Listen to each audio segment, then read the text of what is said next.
Some lieutenant colonel stood up and called me a heretic. And he said, like, what you're doing is illegal. We should like not do this at all. Like, we will get in trouble. And he like stormed out of the room, like didn't even offer a conversation. And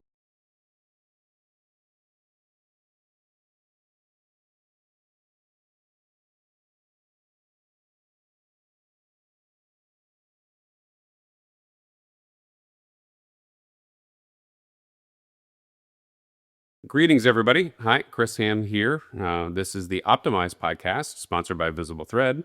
And today we have the opportunity to sit down with David Rothzeid, one of the more interesting people in GovCon and somebody that I've crossed paths with about a decade ago. So, David, welcome to the podcast. it's great to be here, Chris. Thanks for having me on.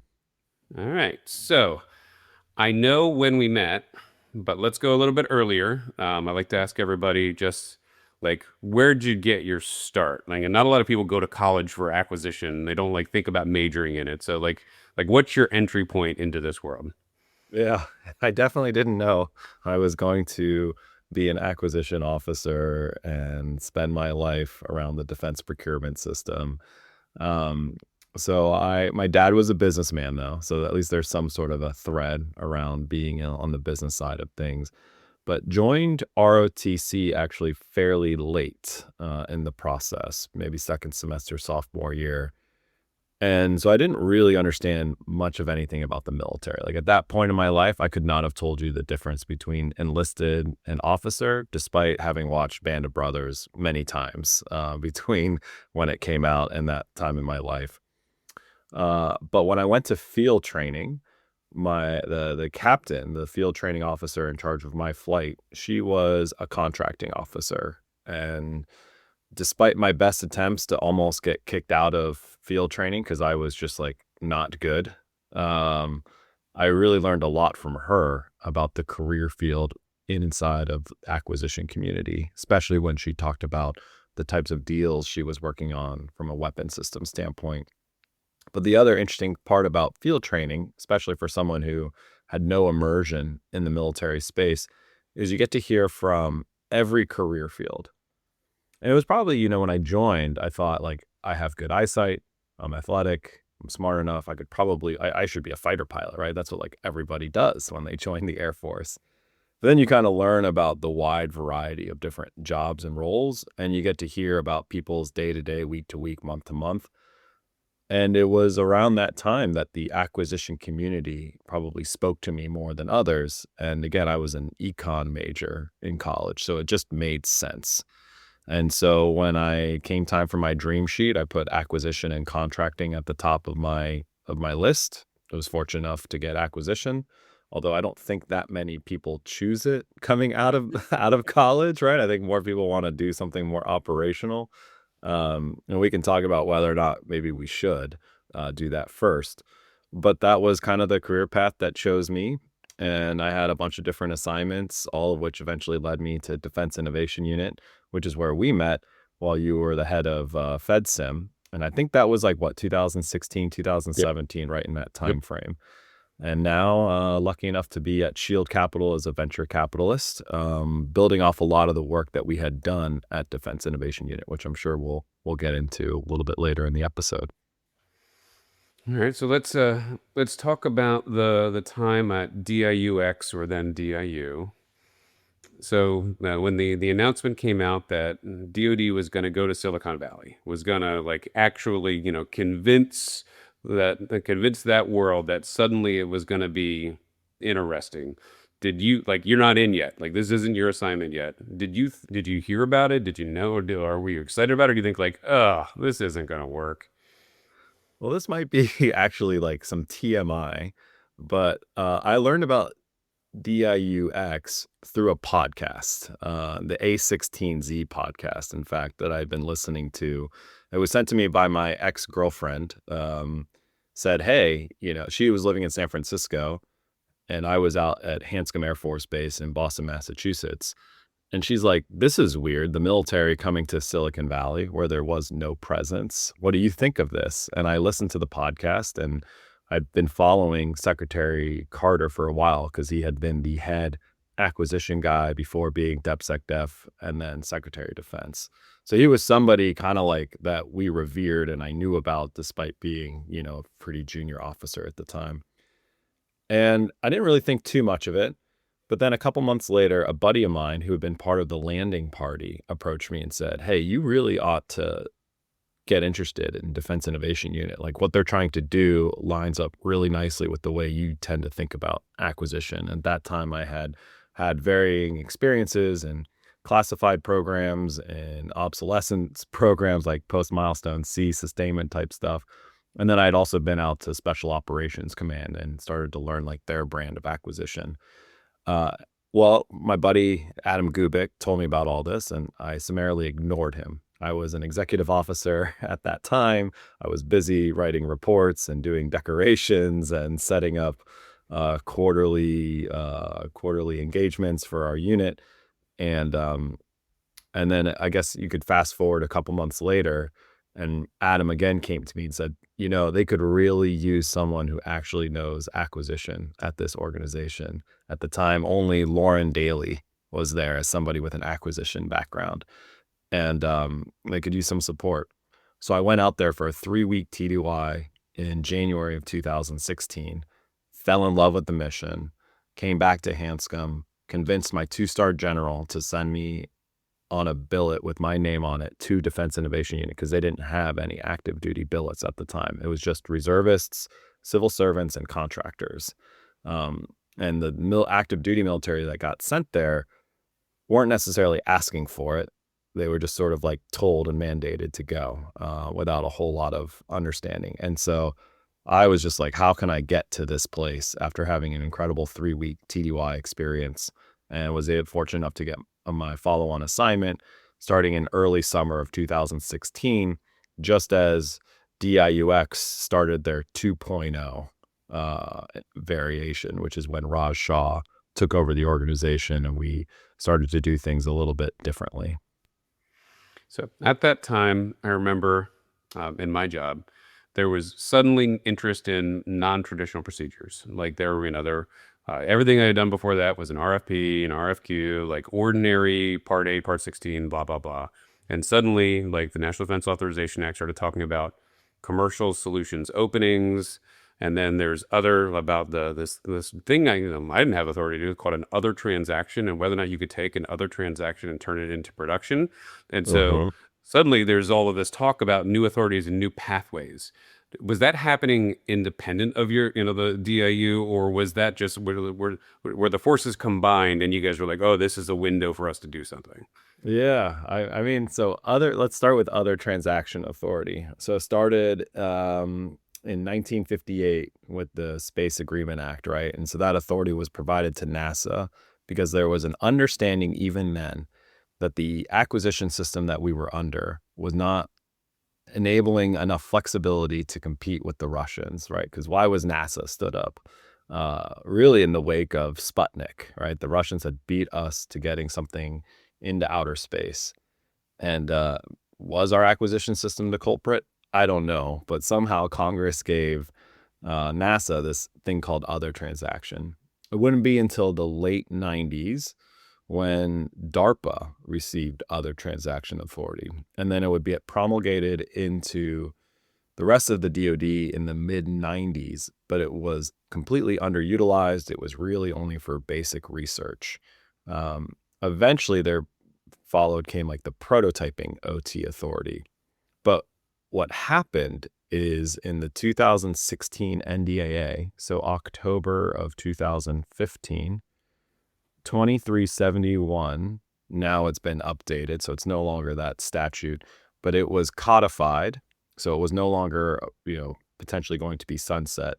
So the prototyping OT authority was codified in statute, and they added this thing called subsection F, so 2371BF, and that was allowing of follow-on production contracts, whereby if it was successfully competed, and there was utility value derived from the prototype project, you could move straight into production without having to go through additional competitive procedures. And Lauren Daly, who was leading the acquisition team at Defense Innovation Unit, she sort of clobbed onto that authority, being like, wow, that's something we could really use. And the reason why we liked other transaction authority is because of its inherent flexibility, its collaborative nature, and we could sort of devise a business process that would meet our organization's ethos. So now what's the mission of Defense Innovation Unit? It was to sort of bring in these technology companies who otherwise wouldn't be doing work with the Department of Defense. And we call those non-traditionals, right? They're non-traditionals because they don't have an accounting system that would be DCAA compliant. Therefore, they cannot compete nor participate on cost reimbursement contracts, right? Which is this whole little cottage industry inside the department that you know very well. And so when you add in the codification of the prototype statute with its enablement to go to production and a need to do business differently in order to convince these companies who are highly skeptical of doing work with the Department of Defense, that is what then created the commercial solutions opening, right? So the team at Defense Innovation Unit, led by Lauren, and we had some partnerships with people at Army Contracting Command New Jersey, we created the CSO to then allow us to do business in a way that would help us unlock this untapped potential. That CSO process, right, which is all it is, would then get codified as a DFAR derivative later on by the department. And now what we're seeing is a proliferation of this thing called the CSO in software acquisition, and then in other, directives coming from on high, sort of saying this is a great way to do work, again, with these companies that otherwise wouldn't necessarily be doing work with the department. But really what it should be known for is just like its inherent flexibility and collaborative nature that would then allow for speed in the contracting process. So this was 8 or 9 years ago.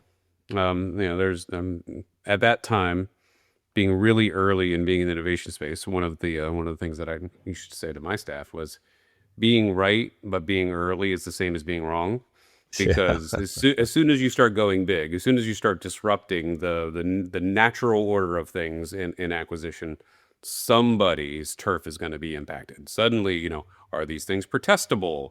We're going to find out. And then, all of a sudden work starts flowing in a certain direction. So like there was the excitement, then there was a little bit of a correction. There was like, an institutional pushback. But now in 2025, there is a new memo that just came out from the Secretary of War that has basically everything that you just said as encouragement going forward for the defense acquisition system. So I know you've been obviously tracking this very actively. So what do you think of the new guidance? Wow. So I'll get to the guidance, but I do want to just give like 2 quick anecdotes on, yes, trying to come up with something new and it being met in a way that made me feel less than good about like what we were doing. So pretty early on, after we established the CSO and we had made several awards using that process, I went out to SOCOM, right? And I had just come from that community not too long ago. And I was like briefing them on what we were doing with other transaction authority. And some lieutenant colonel stood up and called me a heretic. And he said, like, what you're doing is illegal. He turned to the audience, said, we should like not do this at all. Like, we will get in trouble. And he like stormed out of the room, like didn't even offer a conversation. And that was just like, that was kind of crazy to me at the time. The other anecdote, and I think you're right that there would become like, that we would hit some bumps along the way, is our 3rd production award to a company called Raincloud was protested. And it was protested by Oracle because they could see what was happening. But we awarded this $950 million production OT to Raincloud based on a very successful prototype project whereby they had helped move a lot of Transcom's infrastructure from like these on-prem bespoke applications and moved it into like a digital cloud-based infrastructure that was like much easier to modify, much easier to keep up, providing great like SLAs to the user base across a myriad of different applications. I mean, some of these were like in Fortran, I don't know. Like it was wild what they were doing and doing it extremely well. And what really made me upset about that protest is Oracle um, didn't even engage on the prototype competition. We had 30 plus companies compete on that prototype. Raincloud won, and they did exceptionally well. And the reason why the GAO sustained the protest is for the simple reason that within the individual solicitation for that prototype project, we did not articulate that the winner may then do a follow-on production OT.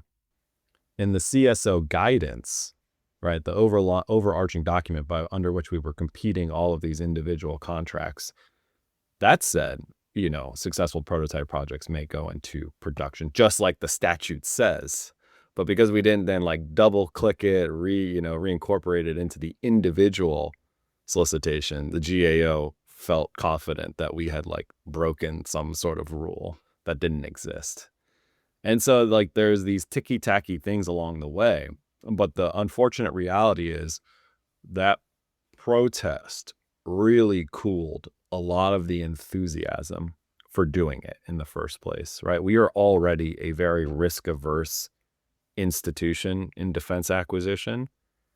And when you allow something that ticky-tacky to have that sort of an impact, I mean, it was really challenging for us to move and get through at that time. And there were some other consequences. But, what I would say is like the unfortunate reality is that company Raincloud, which had then raised a bunch of capital to sort of meet the demand that was about to come their way based on this really successful prototype project. I mean, this had a huge cascading effect on them where they eventually just sold to another private equity firm, and that technology sort of went away. And then, of course, from an operational standpoint, Transcom was unable to sort of like recompete it in a way that their command felt comfortable with, because obviously they weren't going to come back to us at that point, and we didn't really have the energy to like redo it again. So these things have like real consequences. So let's fast forward now to the No, secretaries. let me pick at this one actually, because this is interesting, Yeah. because this will explain some inherent government behavior that people who have never been in won't understand. So you took a big swing. Myself, my office, we had a couple of similar things where, we're doing things that are pushing the envelope. You have a lawyer somewhere that reviewed everything that you're going to do, that signed off on it, that's kind of putting the reputation on the line for doing something big. You get to the protest stage. Obviously, you believe you acted right. You're defending your behavior. You're writing it all up. It's twice the amount of work because you got to re-justify something you've already justified. It ruined my summer. Yeah. I will just say that. Like, yes. And if you push to the end, somebody will always ask, can we do corrective action? Can we just fix it? Can we like not get a final answer? But you want an answer. I want a decision. I want clarity in law. And you take a loss. You get a sustained protest. The behavior above you, like the command, the client, the willingness to go back and try again, that saps all of the energy out of like the innovation side, that we're going to take risks. And so that is inherently why the government takes less risks. Like if you do get to the end and take the loss, it killed the idea of production OTs for a couple of years, or the willingness to even try. Correct. Yeah. And we had this grand vision, right? This is around the time we had started working together before this, and we had wanted to create this production OT marketplace, right? That was a project we were doing. It never saw the light of day. And gosh, I imagine the stuff that the secretary's memo would be highlighting would have like this natural outlet to sort of like see a ton of this innovation be getting done very quickly. And then what I will do, maybe just like because you went there about senior leadership, I wrote letters to what was then like the Office of the Secretary for Acquisition Sustainment and General Counsel, and asked them to give us a memo that would say, we see your protest, we see your sustained protest, execute on against this production contract anyways. because a sustained protest it's just a suggestion. We as the executive branch, the agency, have to decide whether or not we're going to terminate that contract or just like let it lie fallow or continue to use it because we feel good about what got us to that point in the first place. And from ANS, I received crickets. And from general counsel, I received an email that said, I could opine on this, but you may not like the answer that I will give you. So better for us to just operate in the ambiguity of nothing. And so you talk about a void of leadership because maybe they don't understand the implications that this is setting. But maybe that's like the perfect launching point into why the Secretary of War's recent memo is so incredible. Because Congress over the last several years has been urging and pushing the department to use these authorities to be better, to leverage commercial. Hell, this isn't a new concept. When was the Federal Acquisition Streamlined Act? It was like 1994 when we said we had a preference for commercial. And then the amount of lawsuits levied by the SpaceXs and the Palantirs of the world, sort of citing that the department is not using FASA in the way that it's supposed to, right? It's not having a preference for commercial first. But with Secretary of War Hegseth's memo, aligned with what we saw in the Forge Act that came out last December, within the SPEED Act that seems to be what the National Defense Authorization Act will sort of like turn into, is massive alignment across multiple parts of our government saying we have to do it this way. And what also the Secretary's memo identified is we are going to reorganize from a structural standpoint, and we're going to provide a level of carrots and sticks through a portfolio framework. And, pushing that speed of delivery is actually the thing that we should index against versus cost or performance, which are generally, the sacred two variables that you don't have any wiggle with, right? It's always schedule that gets delayed. And for now, like right now, we're saying schedule is of the utmost importance and we're going to hold it above the others. And in fact, we're going to incentivize speed of delivery, which is exactly what we were doing at Defense Innovation Unit all those years ago, which was let's get these prototype projects into the hand of the operators and let's transition as quickly as possible and not live in the world of, indefinite prototyping. Connected to the revolutionary FAR overhaul, they changed a bunch of the underlying acquisition regulations, but they didn't meaningfully change anything in Part 33 around protests. They didn't like a lot of that stuff's statutory, so like they Right. couldn't do it. Right. But one thing that would be beneficial. So you said like you had a reluctance from your leadership at the time to do an override. Similarly, I've had that out of like my political leadership, like. Asking the GSA administrator to override a GAO decision is asking a lot. It's asking for a political fight, like on behalf of another agency. So maybe the next step would be to do something that encourages the agency to move forward based on speed versus focusing on like, we'll go do some more paper. Well, we'll do corrective action. We'll fix things. Cause like the easy button is time. That will always just, all right, we'll do it again because you didn't like it, like some detail. Yeah. I mean, it's definitely how it goes. And I think a lot of times leaders make what seem like rational decisions without fully understanding like the second and third order effects that it will have on the acquisition community. But like if you take that in the inverse, if you did have a leader that stood up and said, you know what, this time is different. This time I am going to protect the execution and like the pushing of speed, that'll send a very clear message to the rest of the acquisition community that is what is important and what we're no longer willing to sacrifice. But it's going to take a lot of different levels of leadership, and it's going to take these types of documents being out there in the ether for the acquisition professional to point to and say, this is why I acted in accordance with whatever. And like by law, I didn't break any laws. I followed all the regulations. It's just like maybe some weird policy or some weird guidance or cultural inertia that made people feel like this was not okay. And a lot of times we hamstring ourselves to that perception, and we gotta move through it. All right, so a little segue now. You've graduated from the inside, where you're complying with all of the little arcane regulations and laws. When did you jump out, and what surprised you immediately upon joining the private sector? Yeah, thanks.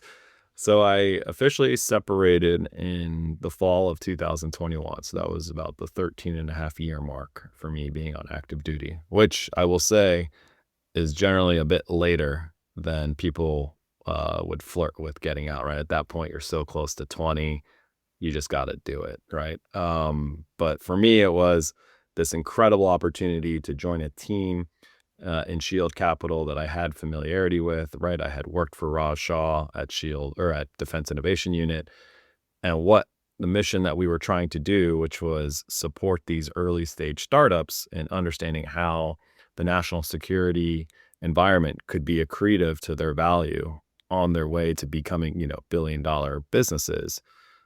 That to me was very attractive. And so when an opportunity like that hits you, you don't say no. And I have not regretted it at all. And I'm still fortunate enough where I can do about 4 to 5 weeks a year in uniform in a reserve capacity at the Pentagon and still stay connected in that standpoint because service is still very important. But I would say what has surprised me the most being out of uniform is the availability of conversations with professional staff members and members of Congress and very senior leaders within the departments, how easy it is to like get access and talk to them That is and very share with surprising. them. As a lifelong career, I have zero interaction at that level. Correct. Yeah. Yeah. It's all very like sacred, hierarchical. In fact, it's almost, they don't want you to communicate when you're in uniform for fear that you're going to say the wrong thing and set your service or organization back a decade. And the reality is they want to hear about the interesting anecdotes, right? Versus like the anodyne information that they generally get from like the organization when you like aggregate everything in totality. Like it just doesn't tell them enough to be able to do something that would then support people like us at like the execution level. And they're so interested and willing to help.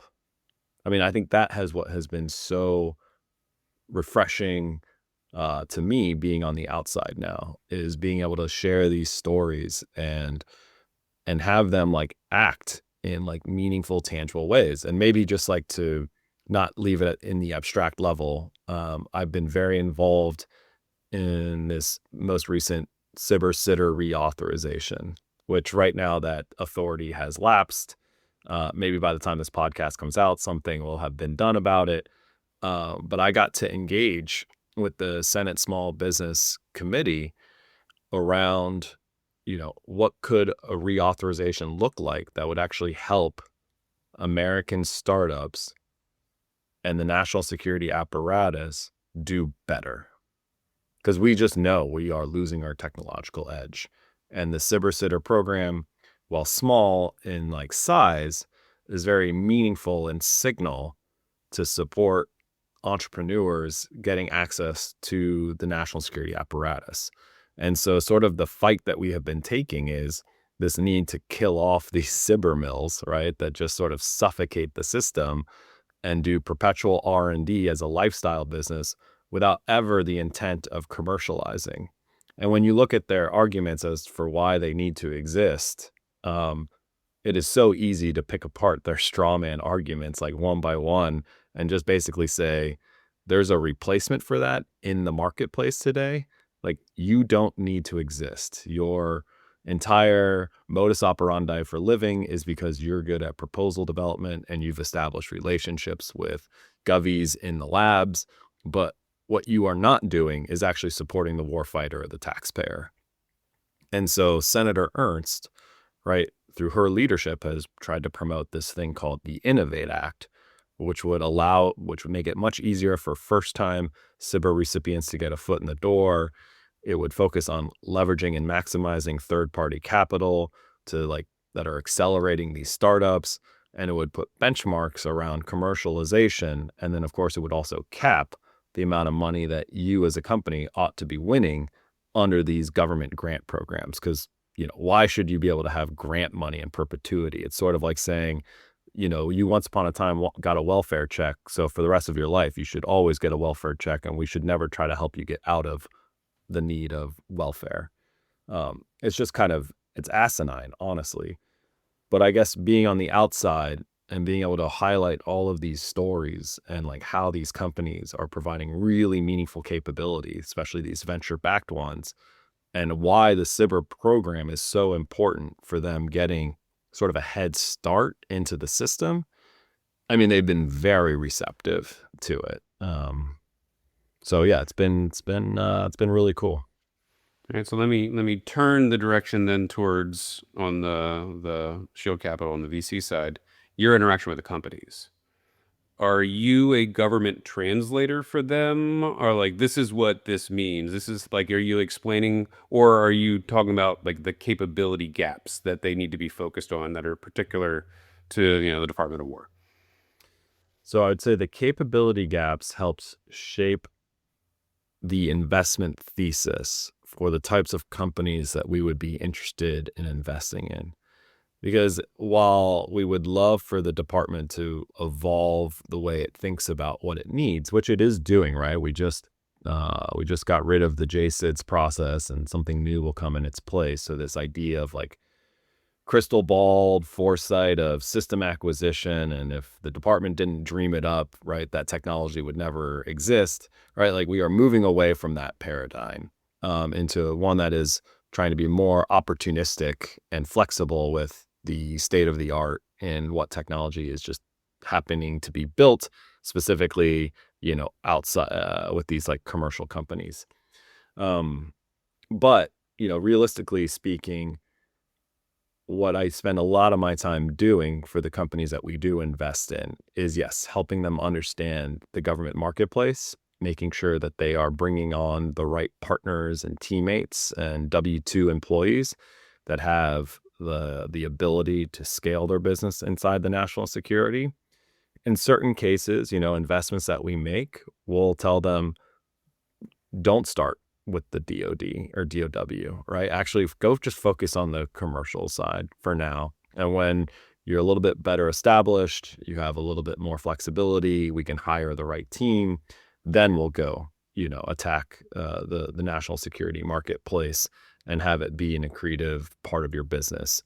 But yeah, you do spend a decent amount of time of that. It's been a lot of fun. But I'll say, as a venture capitalist, the most important thing that I do on a day in and day out basis is trying to find those best entrepreneurs worth investing in, who are just going to be able to figure it out and build compelling product that's going to bring incredible user satisfaction. So yeah, it's kind of a little bit of everything. Okay, that's very cool. I just have one more question for you before we wrap up the podcast, and that is, every once in a while, I see you posting pictures on LinkedIn of people doing push-ups, usually with some, American background, like you're in front of the Washington Monument or something. What's the deal with the workouts that you're organizing or leading or participating in? Yeah, so you're talking about sweat equity. Oh Yeah. man. I'll try to make this brief, but essentially a couple years ago, a bunch of us Air Force guys who were separating decided, with our new flexibility of working from home, that on Thursday mornings we would meet up on the mall, do a workout, and drink some cold brew and socialize. And then over time, I sort of, I don't know, created a system around it and branded it sweat equity. So yes, between the middle of May to roughly the middle of September, when the weather is good and the sun is shining, at 06:30, Sweat Equity will convene and do some sort of a workout that will involve some running, some calisthenics, some balancing, just a very variety of stuff. And really at its core is to provide a different type of networking opportunity that doesn't involve standing around at a beer garden or a bar and drinking. And it's been really great. So, now over the last 2 years since calling it Sweat Equity, we averaged a little over 10 people per session. And then this past year, we averaged over 20 people per session with a high watermark of 34. And yeah, we're at the National Mall, we're at the Carolyn Bells, we're at Haynes Point, we're at the Georgetown Waterfront Park. We try to just spice it up and have fun. Very cool. Well, with that, I hope you see your numbers in Sweat Equity rise after this, and maybe someday if I make it up to DC, I'll try not to injure myself and join you. Awesome. Well, I look forward to hosting you then, Chris, and thanks for having me on the podcast. It's been a pleasure. All right, thanks a lot. This has been David and Chris from the Optimized Podcast, sponsored by VisibleThread. See you guys later.